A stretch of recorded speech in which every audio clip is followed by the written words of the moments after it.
Do you remember choosing to listen to this? Right now, the slight tilt of your head, the decision to press play. You probably think you made a choice, a conscious decision based on a title, a topic, a whim.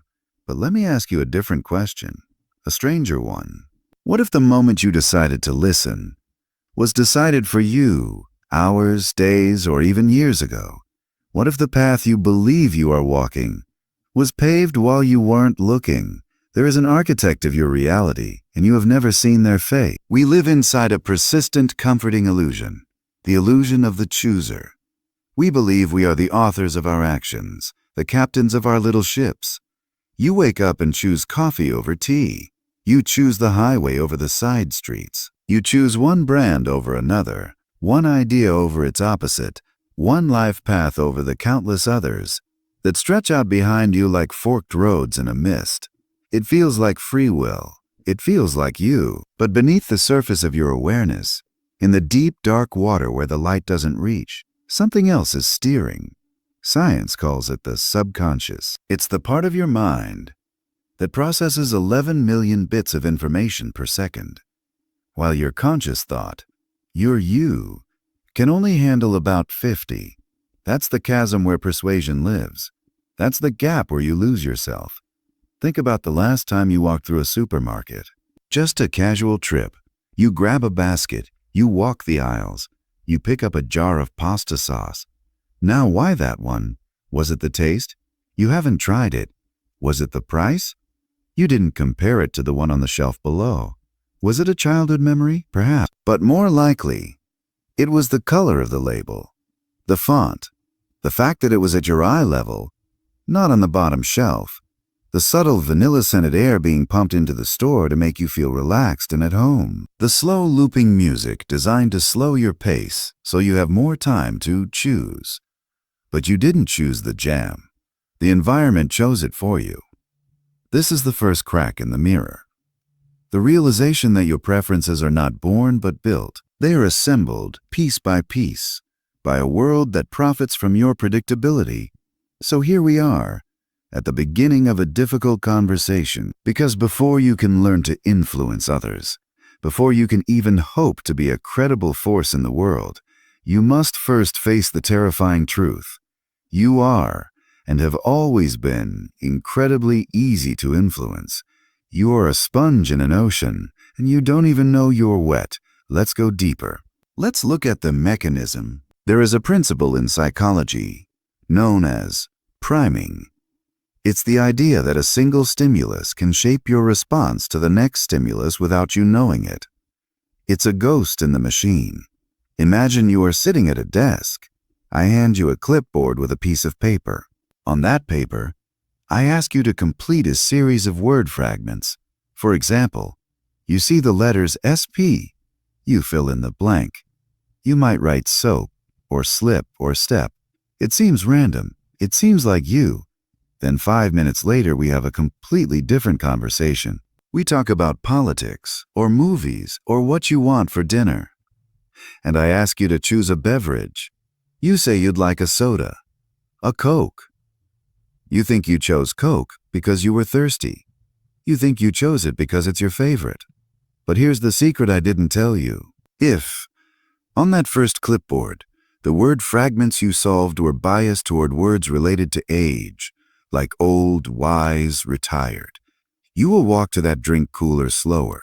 You will move as if your body is older. And if the fragments were biased toward words like Florida, bingo, gray, you are statistically more likely to choose a brand like Campbell's Soup over a trendy energy drink. You were primed. A tiny invisible push changed the outcome of a free choice. This isn't theory.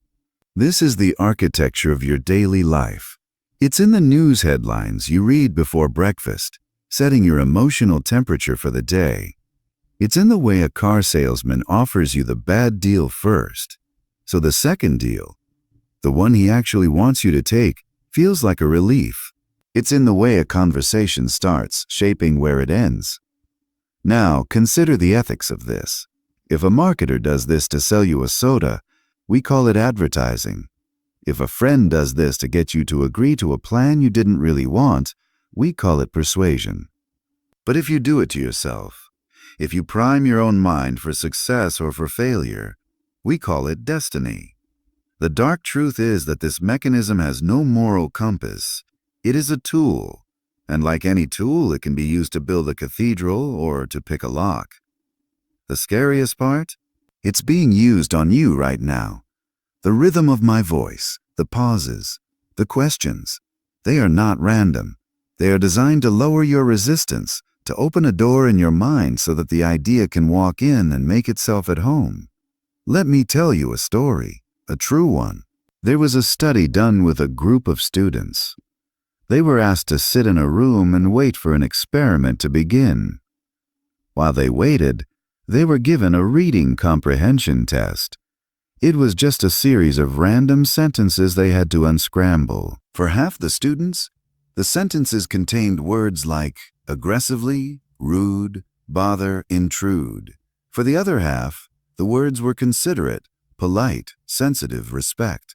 The test was a lie. The real experiment was about to happen. When each student left the room, they found the hallway blocked by a confederate of the experimenter, an actor, who was deep in conversation with someone else. The student had to interrupt to get through. Now, which group do you think interrupted the fastest? The students primed with rude words interrupted, on average, after about 5 minutes. They felt justified. They felt impatient. The students primed with polite words. Many of them never interrupted at all. They waited for the full 10 minutes, and the experiment had to be stopped. They didn't know why they were being polite. They felt it was a choice, a virtue. They would have told you, I am a patient person.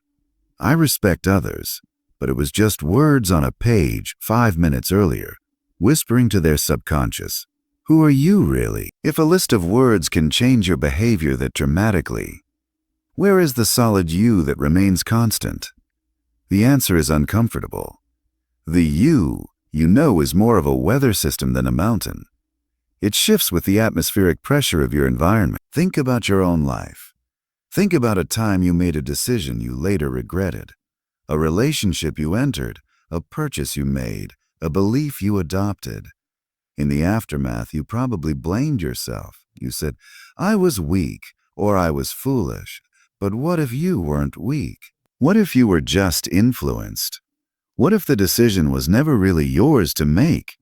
This is the emotional spike, the moment you realize you've been played. Not by a villain in a dark room, but by the normal mundane current of life. You adopted the political views of your parents, not because you examined them, but because their voice was the first voice. You stay in a job you hate not because you chose it, but because the sunk cost fallacy, a cognitive glitch, whispers to you that you've invested too much time to leave.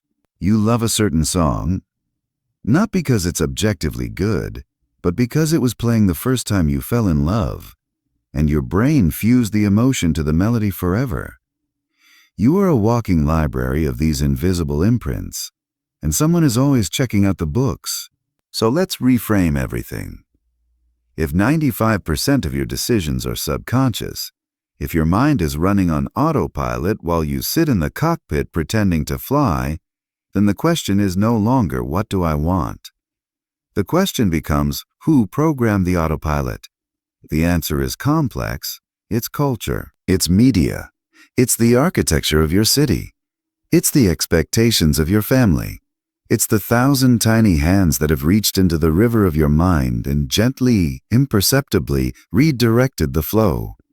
You are not a blank slate, but you are a written upon one. The ink is just so old, you've forgotten it was ever added. But here is the paradox. The very awareness of this mechanism is a form of awakening. You cannot escape gravity by knowing it exists, but you can learn to fly. You can build wings. You can stop stumbling in the dark.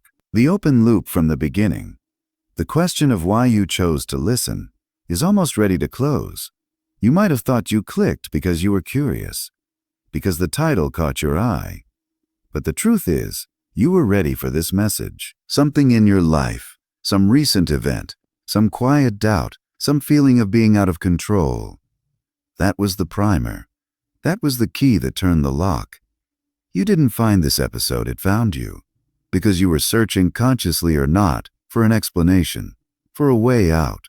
The hidden truth isn't just that you are being influenced. It's that you have been silently begging to understand how. Your subconscious led you here, to this voice, in this moment, hoping that the conscious you would finally wake up and pay attention.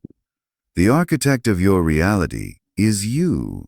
But it's the you that exists below the surface. The you that has been asleep, and now it's stirring. It's asking a dangerous question. A question that will haunt you until the next time we speak. If you weren't choosing, then who was? And more importantly, if you take back control now, what will you do with a power you never knew you had? The game of persuasion has two sides. You've been the piece on the board your entire life, but the board is about to turn. In the next episode, we expose the bias system quietly controlling your thinking. There are two kinds of people watching this right now. Those who will forget it, and those who will start seeing manipulation everywhere. The difference isn't intelligence, it's awareness. If you want to belong to the second group, subscribe. This series is not for everyone, it's for deep thinkers. Like the video so YouTube knows you want more of this. Comment, "I see it now," and share this with someone who's ready to wake up. See you next.